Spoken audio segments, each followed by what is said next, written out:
হরে কৃষ্ণ।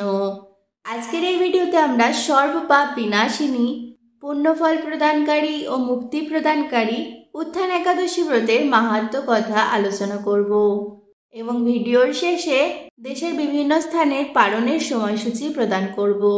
চলুন দেরি না করে শুরু করা যাক। উত্থান একাদশী ব্রতের মাহাত্ম্য কথা। কার্তিক মাসের শুক্লপক্ষের একাদশী মাহাত্ম্য স্কন্দ পুরাণে ব্রহ্ম নারদ সংবাদে উল্লেখ রয়েছে। মহারাজ যুধিষ্ঠির বললেন, হে পুরুষোত্তম, কার্তিক মাসের শুক্লপক্ষের একাদশীর নাম এবং মহিমা আমার কাছে কৃপা করে বর্ণনা করুন। শ্রীকৃষ্ণ বললেন, হে রাজন, কার্তিক মাসের শুক্লপক্ষের একাদশী উত্থান বা প্রবোধনী নামে পরিচিত। প্রজাপতি ব্রহ্মা পূর্বে নারদের কাছে এই একাদশীর মহিমা কীর্তন করেছিলেন। এখন তুমি তা আমার কাছে শ্রবণ করো। দেবর্ষি নারদ প্রজাপতি ব্রহ্মাকে বললেন, হে মহাত্মা, যে একাদশীতে ভগবান শ্রীগোবিন্দ শয়ন থেকে জেগে ওঠেন সেই একাদশীর মাহাত্ম্য আমার কাছে সবিস্তারে বর্ণনা করুন। ব্রহ্মা বললেন, হে নারদ, উত্থান একাদশী যথার্থই পাপ নাশিনী, পূর্ণকারী ও মুক্তি প্রদানকারী। এই ব্রত নিষ্ঠা সহকারে পালন করলে 1000 অশ্বমেধ যজ্ঞ ও শত শত রাজসূয় যজ্ঞের ফল লাভ হয়। জগতের দুর্লভ বস্তুর প্রাপ্তির কথা আর কি বলবো। এই একাদশী ভক্তিপরায়ণ ব্যক্তিকে ঐশ্বর্য, প্রজ্ঞা, রাজ্য ও সুখ প্রদান করে। এই ব্রতের প্রভাবে পর্বত পরিমাণ পাপরাশি বিনষ্ট হয়। যারা একাদশীতে রাত্রি জাগরণ করে তাদের সমস্ত পাপ ভস্মীভূত হয়।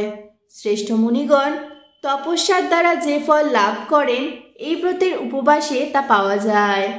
যথাযথভাবে এই ব্রত পালন করলে আশাতীত ফল লাভ হয়, কিন্তু অবিধিতে উপবাস করলে স্বল্পমাত্র ফল লাভ হয়।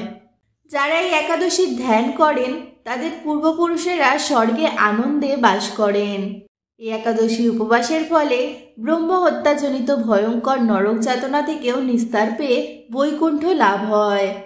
অশ্বমেধ যজ্ঞ দ্বারাও যা সহজে লাভ হয় না, তীর্থে স্বর্ণ প্রভৃতি দান করলে যে পুণ্য অর্জিত হয়, এই উপবাসের রাত্রি জাগরণে সেই সকল অনায়াসে লাভ হয়। যিনি সঠিকভাবে উত্থান একাদশী অনুষ্ঠান করেন তার গৃহে ত্রিভুবনের সমস্ত তীর্থ এসে উপস্থিত হয়। হে নারদ, বিষ্ণুর প্রিয়তমা এই একাদশী উপবাসের ফলে সর্বশাস্ত্রে জ্ঞান ও তপস্যায় সিদ্ধি লাভ করে অন্তিমে মুক্তি লাভ হয়। যিনি সমস্ত লৌকিক ধর্ম পরিত্যাগ করে ভক্তি সহকারে এই ব্রত পালন করেন তাকে আর পুনর্জন্ম গ্রহণ করতে হয় না। এমনকি মন ও বাক্য দ্বারা অর্জিত পাপরাশিও শ্রী গোবিন্দের অর্চনে বিনষ্ট হয়। হে বৎস, এই ব্রতে শ্রদ্ধা সহকারে শ্রী জনার্দনের উদ্দেশ্যে স্নান, দান, জপ, কীর্তন ও হোমাদি করলে অক্ষয় ফল লাভ হয়। যারা উপবাস দিনে শ্রীহরির প্রতি ভক্তি সহকারে দিন যাপন করেন তাদের পক্ষে জগতের দুর্লভ বলে আর কিছু নেই। চন্দ্র সূর্যগ্রহণে স্নান করলে যে পুণ্য হয়, এই উপবাসে রাত্রি জাগরণ করলে তার সহস্র গুণ স্বীকৃতি লাভ হয়।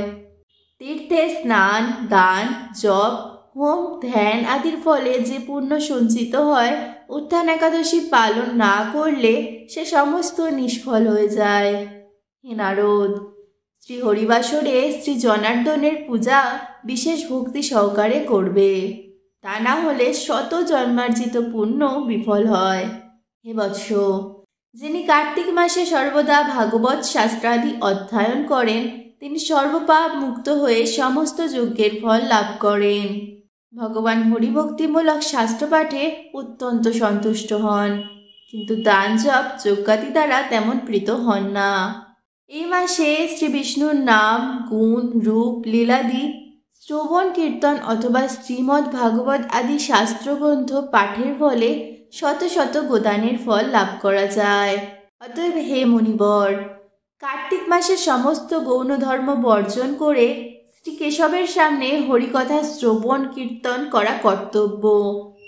কোনো ব্যক্তি যদি ভক্তি সহকারে এই মাসে ভক্ত সঙ্গে হরিকথা শ্রবণ কীর্তন করেন তবে তার শতকুল উদ্ধার হন এবং হাজার হাজার দুগ্ধবতী গাভীগানের ফল অনায়াসে লাভ হয়।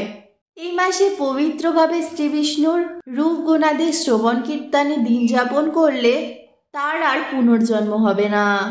এই মাসে বহু ফলমূল, ফুল, অগুরু, কর্পূর ও চন্দন দিয়ে শ্রীহরির পূজা করা কর্তব্য।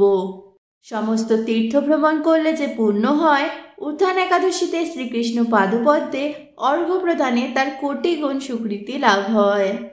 শ্রবণ, কীর্তন, স্মরণ, বন্দনাদি নববিধা ভক্তির সাথে তুলসীর সেবার জন্য যারা বীজ রোপণ, জলসেচন ইত্যাদি করেন, তারা মুক্তি লাভ করে বৈকুণ্ঠবাসী হন। হে নারদ, সহস্র সুগন্ধি পুষ্পে দেবতার অর্চনে বা সহস্র সহস্র গাভী দানে বা সহস্র সহস্র যজ্ঞ দানে যে ফল লাভ হয়, এই মাসে হরিবাসরে একটি মাত্র তুলসী পাতা শ্রী ভগবানের চরণ কমলে অর্পণ করলে তার অনন্ত কোটি গুণ লাভ করা যায়। তো এই ছিল দেব উত্থান একাদশীর মাহাত্ম্য কথা। এবার পারণের মন্ত্রটি স্ক্রিনে দেওয়া হচ্ছে।